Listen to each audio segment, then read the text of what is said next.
What's up guys, and welcome to the channel. My name's Micah, and today we're going to do a 3,500 round follow-up review on our Smith and Wesson M&P 15 Sport 2. So I've had this rifle for about 8 months now, and yes, we put 3,500 rounds through it, all different types of ammo. I've really put this thing through the ringer. So we're going to go through my experience with this rifle, if I've had any problems with it. We'll kind of go over all the features, what this rifle comes with, things I like about it, things I don't like about it, and then at the end of the video we'll kind of come to our conclusion of if this rifle is right for you. So stick around guys, this should be super fun. So without further ado, let's dive right in. And before we get too far along, I'll definitely show you that the rifle is unloaded here, so you can see that there is nothing in our chamber there. Everything is clear and safe, and of course that magazine is empty as well.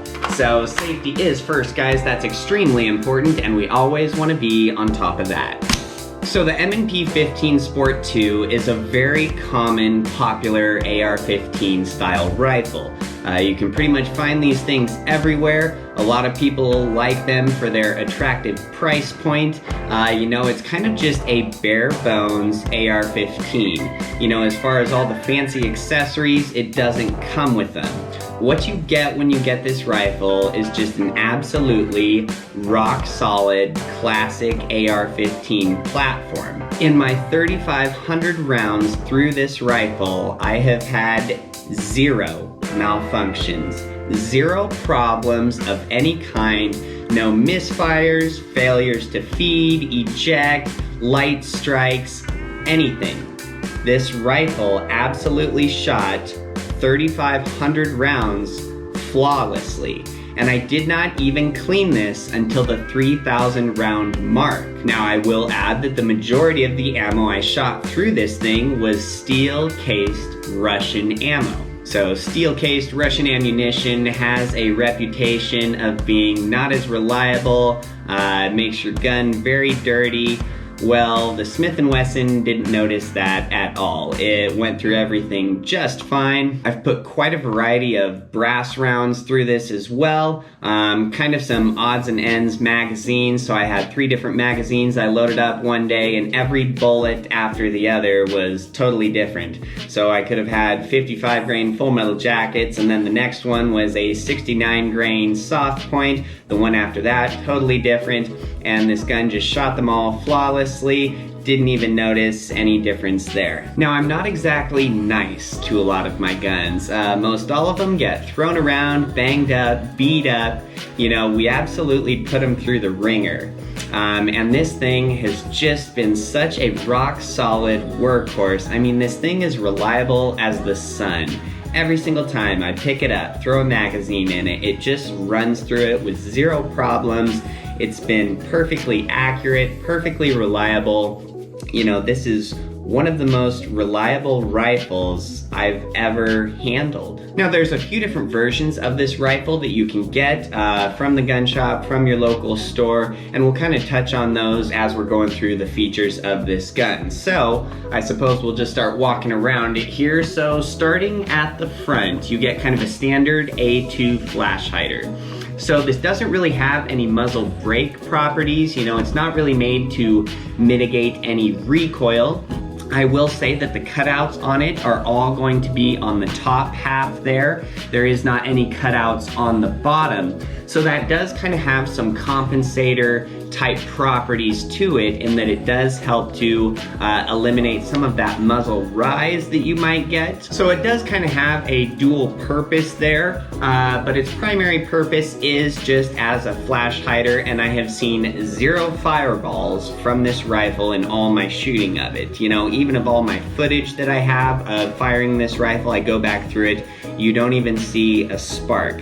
So that works very well. It functions perfectly for what it was made for. Now, if you do want to put a different muzzle device on the end of this rifle, whether that's a compensator, you know, a muzzle brake, a different flash hider, a hybrid of some of those, the threading for this is going to be 1/2 inch by 28. So as we move on down the barrel here, you can see it is stamped with 556 NATO, and it says that it has a 1 in 9 twist. So this rifle will shoot any 5.56 round or any 2.23. I've really put that to the test in shooting a wide variety of ammo through this, and it shoots, feeds, fires, everything flawlessly. You know, all too many times I will be with guys at the range and their rifle is totally picky about the kinds of ammo that they put through it. You know, some of them like certain grains, certain brands, and then they will not fire, feed, and cycle others. In my opinion, a good AR-15 will cycle, shoot, feed, and eject any different type of 223 or 556 you put through it. A rifle that is picky about the types of bullets that you put through it, the brand, the grain, is not a good rifle in my opinion.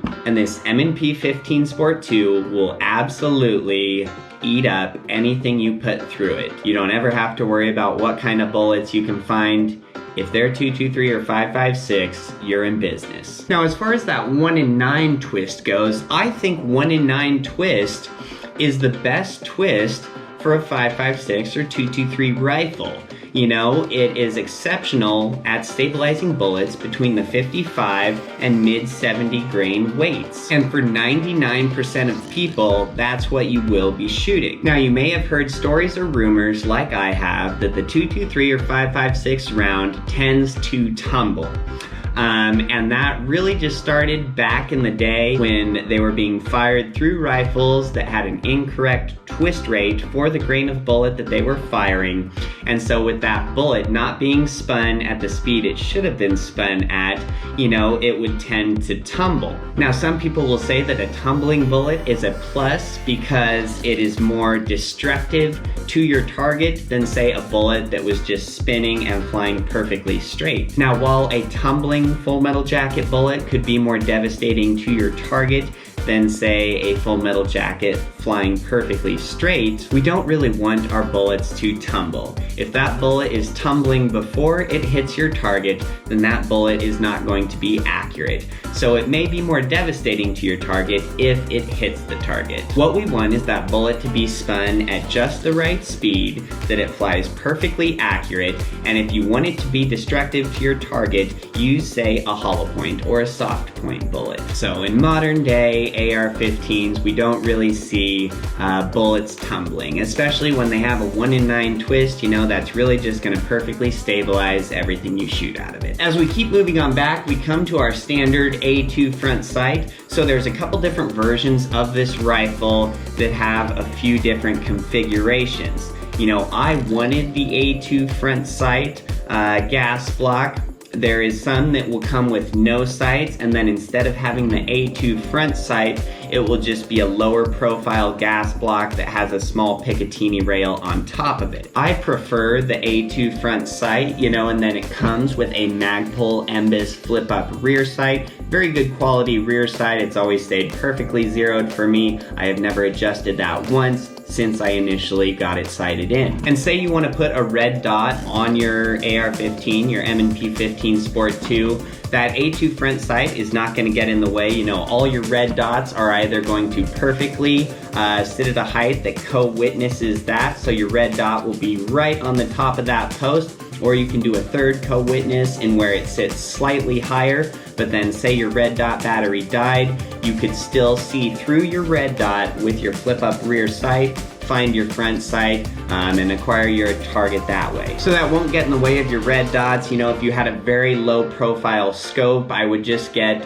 rings that were just a little bit higher, and you should have no problem with that front sight. It does have a small bayonet lug under it, so if you want to rock a bayonet, that's there for you. And then you do have a sling mount as well on the front. So that's a nice gesture. We like to see that. As we keep moving back, we come to the very basic forend and handguard on this rifle. So it's very traditional, very basic. You know, it does give the rifle just that M16 type look.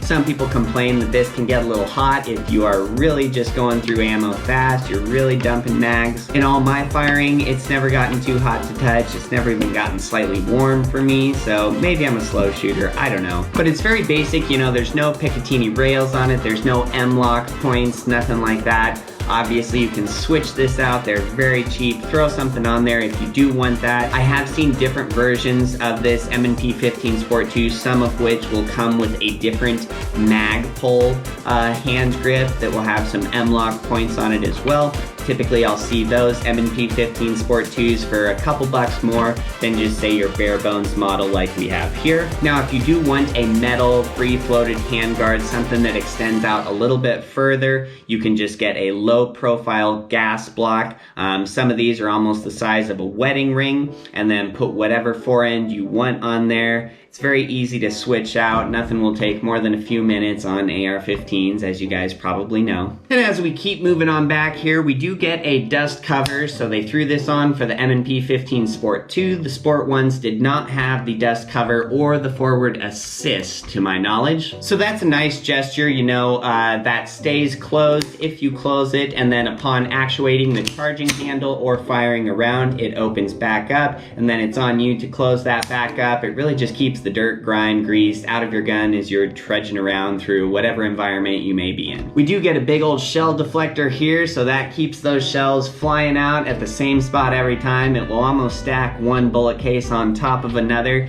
so works very well. Love the size of that, very functional. And then our forward assist, like we mentioned, so there's just small grooves that will be on your bolt. So say your bolt wasn't all the way forward to chamber another round, you could press on this forward assist and manually force that bolt all the way closed. So that's a nice gesture. I've never needed to use it, even though I didn't clean this gun in the first 3,000 rounds. It always chambered another round. I never had to touch the forward assist, but it's there for you if you need it. And like we mentioned before, there are those god-awful letters in white that say M&P 15.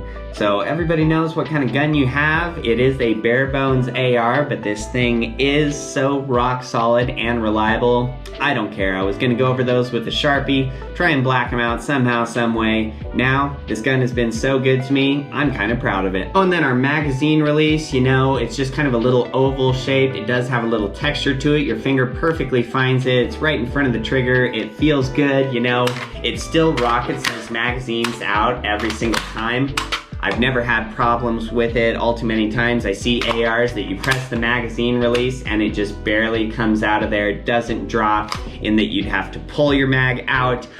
This baby just rockets them out every single time. Never had one problem. As far as the trigger on this gun, you know, compared to all the other AR-15s that are in the same price range, I think it has the best trigger and everything close to it in price. It is not some competition match grade trigger, but it's very smooth. It works very well for this rifle. I've seen no reason to upgrade it. Obviously, there's hundreds of options out there if you choose to, but it works very well. And then you get a ton of room in front of here, you know, as far as up and down and front to back. You could just have your biggest winter gloves on in there. I love the size of that. It's very practical. It works really good for me. So even during winter, as I was shooting this rifle, I had my biggest winter gloves on. Perfectly fit in there, zero problems at all. As we flip on over to the other side of the rifle here, you know, you do have your bolt release here. So if your bolt were locked back, you know, say we had shot our last round, we take out our empty magazine, throw in a new one, pressing that bolt release right there will throw your bolt forward to chamber another round so you can keep on shooting. Now, somebody had a question of how to lock your bolt back on this rifle here. So if your magazine is empty and you pull your charging handle back, it will lock your bolt back. But say your magazine was not empty, how would you get your bolt locked back? So with the magazine out, when I pull the charging handle back, it does not lock the bolt back. But what you will do is, as you are pulling the charging handle back, you can see below your bolt release, there is kind of a little spot on the bottom of that lever. So you will push that down with your finger there as you are pulling your charging handle back. And that is what will lock your bolt back in place. So you could do that with no magazine, with a full magazine, whatever you needed to. And then of course, to release it, we just press our release and then the bolt is back closed. As far as the safety on this gun, you know, from the factory, it just comes on the left side there. You get a safe position and a fire position on there. So very easy to actuate that. It does have those same words printed on the right side, so you could swap that safety around, get one that's ambi. A couple different options for you there, but right out of the box, it's just on the left side. As far as the charging handle goes on this baby, you know, it is absolutely bare bones. It just has a latch on the left side of it there. So I've had no problems actuating this charging handle, grabbing it with kind of 2 fingers over the top of it to pull it back. Or you could just do it from the one side, say from the left side there with 1 finger on it. Works just as good. It's absolutely no frills. You know, you could get whatever charging handle you want. It's not gonna wow anybody, but it is perfectly functional. It works every time. I've never had a problem with it there. The grip on this gun, again, extremely basic, no frills. You know, what I do like about this though, is it does have that 1 finger lug on it there. So if I have a grip of my gun and my finger is not on the trigger, that finger lug just helps to keep my hand where it needs to be on the grip. It just gives me a little bit more stability of the rifle. So otherwise, there's plenty of grips out there for you. You can swap it out for whatever you want. As we move on back to the buttstock, you know, it's a very basic, classic 6-position adjustable buttstock. So you get a few different spots there depending on where you wanted it. That's all the way back, that's all the way in. These are very easy to switch out, so pressing this down lets you adjust the stock wherever you want. If you pull it down the other direction here, you can slide that completely off. Extremely simple. Throw whatever one you want on. These AR-15s just have nothing as far as recoil goes. The 223 and 556 round are not high power rifle cartridges. So I've seen no reason to replace the buttstock for something else. You could shoot 500 rounds through this on the range in 1 day and your shoulder's gonna be completely fine. There's not gonna be any pain, any bruising, anything like that. Whereas if I take my AR-10 chambered in .308 out to the range, after about 50 shots, my shoulder is feeling it. But not with this guy here. The AR-15s are very easy on the shooter.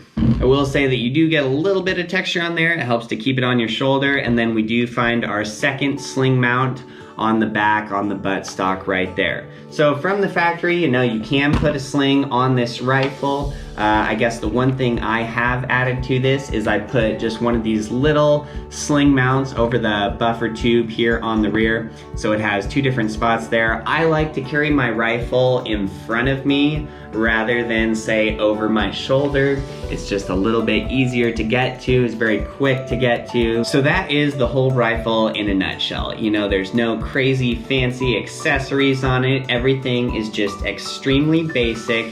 It's all you need and nothing more. And what I will tell you is that this is the most reliable AR-15 in my opinion. In 3,500 rounds, it has been absolutely flawless. You know, and I feel like this rifle is commonly overlooked because it doesn't have that nice forend on it with all your Picatinny rails and M-lock points, and the grip is extremely basic, and the buttstock, nothing special there as well. But what it is that Smith and Wesson gives you a perfectly reliable package, and they don't make you pay for random accessories that you don't need, don't want, won't use. When shopping around for an AR-15, don't let the accessories of the rifle fool you. You know, all the time I'll see people getting these Springfields and Sigs because they have nicer stocks, grips, nice forends on them, and people will take them to the range, and I've seen all kinds of jams and misfeeds. I've literally seen parts and pins fall off of their rifles as they're shooting them at the range. So don't be confused. Don't let a rifle with nicer accessories fool you into thinking that that is a better rifle. I think you have one of the most reliable, rock-solid AR-15s that money can buy right here. And if you want a different forend, if you want a different buttstock, if you want some fancy features on it, get this as your starting platform and put all of those on here. You know, I got this gun for $700. I've seen them as low as $600, kind of as much as $800. It really just depends on the gun shop. but for about the $700 range, you know, say you put $300 worth of accessories on this. You know, everything from your stock and your grip and your forend, a different sight, whatever it may be. So say you're into this gun then for $1,000. I think this will be 100 times better than any other AR-15 that you would just go out and buy for $1,000. I think this thing is just one of the best. And it's one of the cheapest too, so it's funny how it can be both, but I'm telling you guys, it definitely is. I'm about to go get a second one just because now I know from my first-hand experience how good this rifle actually is. I might add a couple more of these to the collection. And with the way things keep going, it might not be a bad idea to add a few AR-15s to the collection. Even if you already have a few, it could be a great financial investment. Well, and I suppose I'll quit rambling and we'll wrap things up, but 5 stars, absolutely. All around, one of the best AR-15 platforms you can buy. Go out and get yourselves one. It might be the best decision, best purchase you've ever made as far as firearms go. So like the video if this helped you out, subscribe if you want to see more, and until next time, have a great night, guys.